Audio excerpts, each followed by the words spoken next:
My name is Patrick Sullivan, turning 29 this year. I'm a single white-collar worker. I have a childhood dream. That is to marry a lovely lady and establish a happy family before I turn 30. When little girls say that their future dream is to become a wife, everyone raises voices saying, "How cute."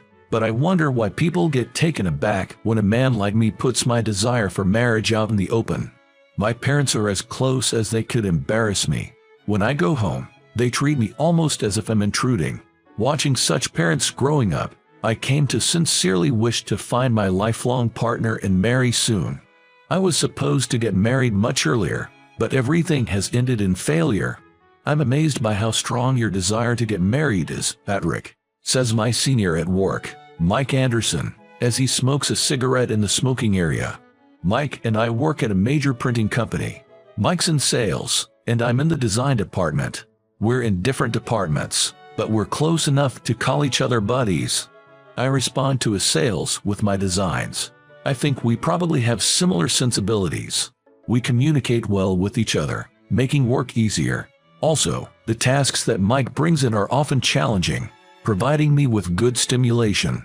Exchanging information at the company smoking area has become a daily routine for us, who hang out both in private and at work. There's nothing wrong with it. Just before my goal of turning 30, I'm also desperate to make my dream come true. A party I attended the other day also ended in failure. The reason was Mike. He's so handsome that he gathered all the attention from the ladies at the party. I even asked him not to come to the party once. Well, it can't be helped. I'll introduce you to a special girl, but I'm going to tell her in advance that this is for marriage. Is that okay? Mike said while exhaling smoke from his cigarette. I've known him for a long time, but Mike has never introduced a girl to me before. It was a surprising turn of events. He must have felt sorry for me. If you're introducing me a girl, Mike, I'm sure she will be a beauty without a doubt. I'm looking forward to it, I responded. At my words, Mike raised one of his eyebrows in a slightly boastful way. Hey, you two, how long are you taking for a smoke break? You're still on the clock. Stop slacking off. My direct supervisor, Johnson, yelled from across the smoking area. He's the head of the design department, but he doesn't carry much authority. He's been experiencing a series of defeats in competitions recently, and he's not very well respected within the company. Mike and I are a team with one of the highest sales records in the company. There are many who are envious of us. Johnson is one of the biggest of them. Well, no matter what the reason, it's not a good idea to be targeted by the boss. I quickly stubbed out my cigarette in the ashtray and put it out. Mike, I'm counting on you for the introduction. We can go into details later. I said that, then left the smoking area. Mike gave a casual sure, raising one hand. He quickly started fiddling with his cell phone, which made me think he might be contacting the person he's introducing me to. Thinking about that makes my heart swell with anticipation. I can't help but hope that this time, the fated encounter is waiting for me. My chest was filled with hope. And then, the very next moment, I hit rock bottom. On the conference table, there were shop cards and postcards for the new line of a major clothing brand I had designed. Standing in front of me were the division chief and Johnson. Can you explain what happened here? It was a mistake in color correction. Apparently, there were changes since the time I had a meeting. No report had come up to me, the main designer. In fact, there was no evidence that a report had come up to my team at all. I didn't receive any reports about changes in color correction. I clearly stated, being blamed for something I have no memory of didn't sit well with me. It doesn't matter anymore. How are we going to deal with all these that have been printed? We don't have time to make new ones. Who's going to apologize? None of that matters now, said Johnson.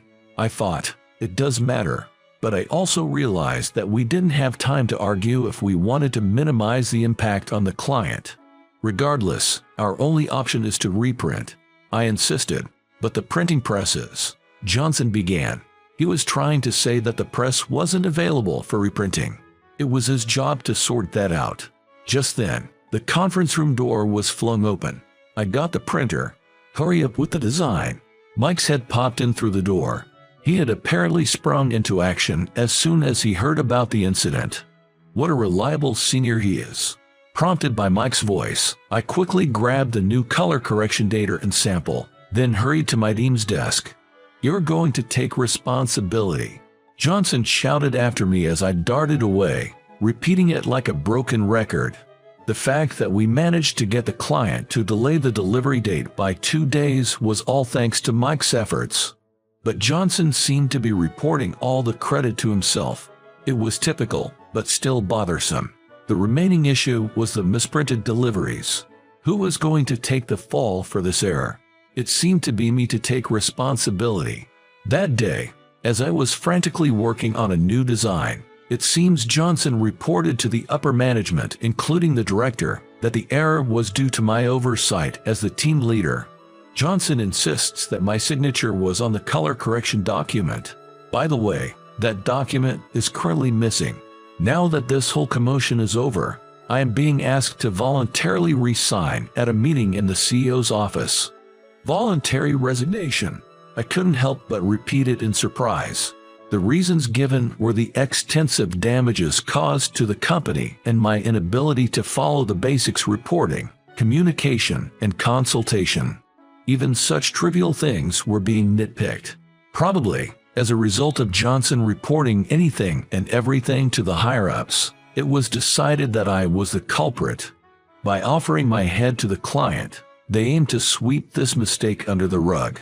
I could sense that kind of intention from above. At this point, I have absolutely no options. You can take some time to consider this. Just keep in mind we're expecting a positive response, they said. Stunned by what was essentially a layoff notice, I could hardly react. Just when I was about to be introduced to a potential bride by Mike tomorrow, I received this resignation notice and am on the verge of becoming jobless. In this situation, it's irresponsible to say let's date with marriage in mind. I will apologize to Mike and cancel the introduction for tomorrow. That was what I was thinking. But Mike just brushed it off, saying it didn't matter. "Don't look so glum. I'm going to take you to a great place to lift your spirits," he said. There's no way Mike doesn't know about my layoff notice.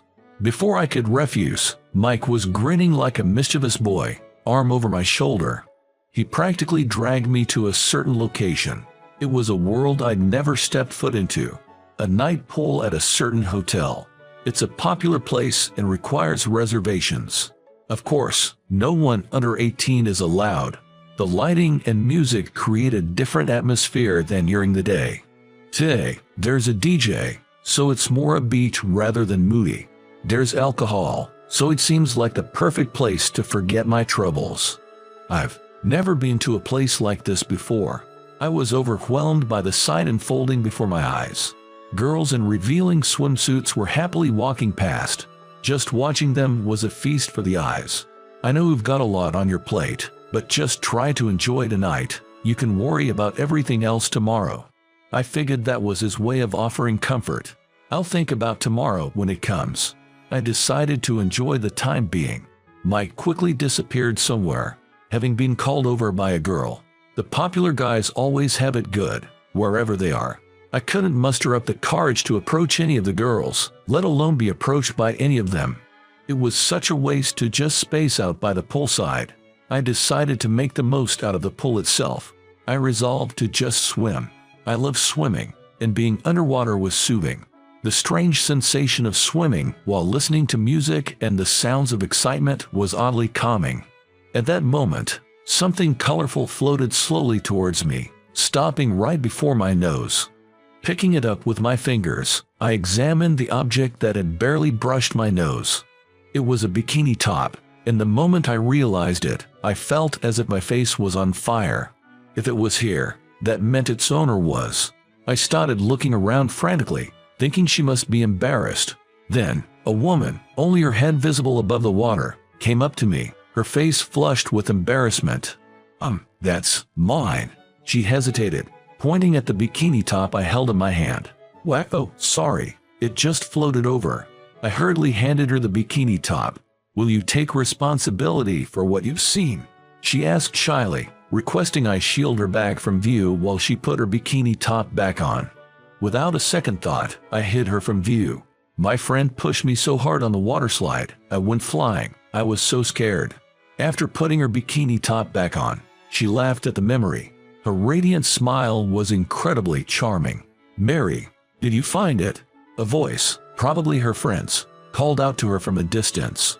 The woman called Mary answered, "I found it," in a voice that carried over the music.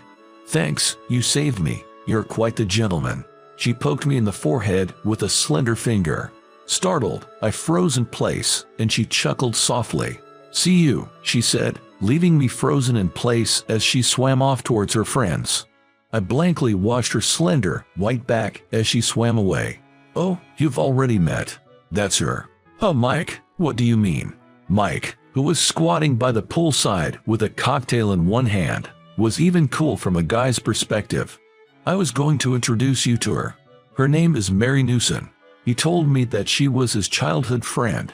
They were from the same hometown, and she was like a little sister to him. She's also very interested in getting married, just like you. You're the same age, so I thought you'd get along. It's better to have someone with similar values, right? Hearing that she was the one I was supposed to meet tomorrow, feelings of happiness and disappointment welled up inside me at the same time. I am a man about to be unemployed. I was certainly not in a situation suitable for marriage. She too has a strong desire to get married. There's no way she would consider me a guy who's not suited for marriage. I think the best option would have been to turn down Mike right here and now. But I wanted to see her just one more time. She was that captivating. Am I good enough for her? I mean, she's a good friend from your childhood, right? My question was drowned out by the loud music. It didn't seem to reach his ears.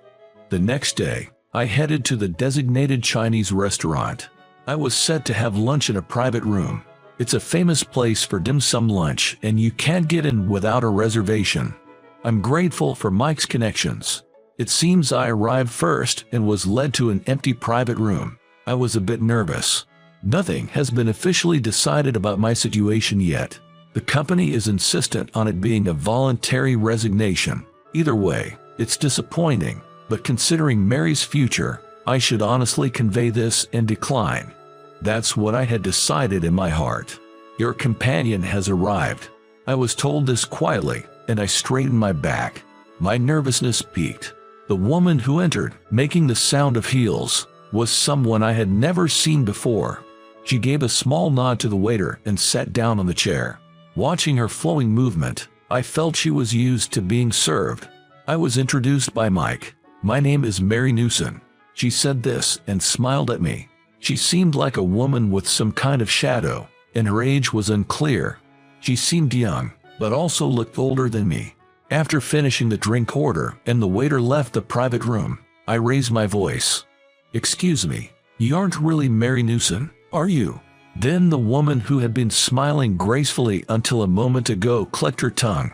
"Well, it's obvious. We met last night. Even though it was dark, Mary and I are as different as night and day," she said in a defiant manner, and introduced herself as Jennifer Smith. She claimed to be an old friend from the same hometown as Mike and Mary. It seems that it was her who had called out to Mary last night. Today, she said she had come as a stand-in at Mary's request. She didn't really want to be introduced. "Okay, whether you're Mary or not, there's something I have to say." I talked about my imminent voluntary resignation and bowed my head, asking her to pretend this introduction never happened. Jennifer pulled out a portable vaporizer from her bag and slowly exhaled the smoke. "But that's not what I'm here to talk about." Ignoring my desperate explanations, Jennifer asked for my help. She wanted to talk about two people, Mike and Mary. These two had always been close, but not too close. More than friends but not quite lovers, as they say. The reason their relationship wasn't moving forward was because of Mike. When we all went to the summer fair together, Mike's mother disappeared. Mike has been waiting for her ever since. Apparently, this incident traumatized him, and he's had a hard time trusting women since then. Sure enough, Mike, despite being quite popular, never seemed to stick with one woman. He welcomed all who came and never chased after those who left. That was the nature of Mike's relationships with women. I want you to help them get together," said Jennifer, looking straight into my eyes. Seeing my hesitation, she slid a business card across the table. The name of the company that had caused a problem the other day was on the card. Her title was Group Owner. I looked at the card and were in shock. "If you help me, we can pretend your mistake never happened." I extended my right hand at this enticing offer. "Understood. Leave it to me." We shook hands, confirming our alliance. I got a full briefing of Jennifer's plan and decided to put it into action right away. Jennifer contacted Mary first. She told Mary, with a hint of panic, "Everything's been exposed." She then convincingly portrayed me as furious and uncontrollable. "Sorry, I'll be right there," I heard from the other end. I called up Mike and gave him a piece of my mind. With a level of assertiveness you wouldn't usually expect from me, I told him how disrespectful it was to use a stand-in. Mike agreed to come right away and the call ended. "They seem complicated, but they're actually simple and honest," Jennifer remarked. Before the pair arrived, we hurriedly finished up our dim sum. We didn't want to waste our food. We both laughed as we burned our tongues on the hot dumplings. There was something oddly comfortable about the whole situation. "Your guests have arrived," a waiter announced as the peach buns and mango pudding were being served. Jennifer clicked her tongue in front of the enticing desserts. She must have been really looking forward to them. Wiping her mouth with a napkin, Jennifer gave a mischievous grin and said, "All right, let's start." "Jennifer, are you okay?" Mike burst into the private room. Looking at his face, Jennifer brought on the waterworks in less than 5 seconds. I was left dumbstruck by her Oscar-worthy performance. "Mary doesn't want to be set up, but it's out now." He said it in such an incredibly angry manner. Crying, Jennifer implored Mike. Behind Mike, Mary stood frozen, her hand over her mouth in surprise. Enough with the mockery, using a stand-in. "If you didn't want the introduction, why'd you accept it in the first place? You just wanted to laugh at my strong desire to marry, didn't you?" With all the acting skills I could muster, I shouted at Mary, who was standing frozen behind Mike. Mary's shoulders jerked in fright. Mike immediately moved to shield Mary with his back. Jennifer, looking down, gave a faint smile. It was a strangely sad smile. "Calm down, man. Don't shout at a woman," Mike retorted. You're no better, Mike. Why would you introduce such a woman using a stand-in because she didn't want to come? Is that the type of woman you thought would suit me? A mean-spirited woman?" I didn't hold back on shouting at Mike either. I've never been this confrontational with anyone in my life. Mike seemed taken aback by my onslaught, unable to find his words.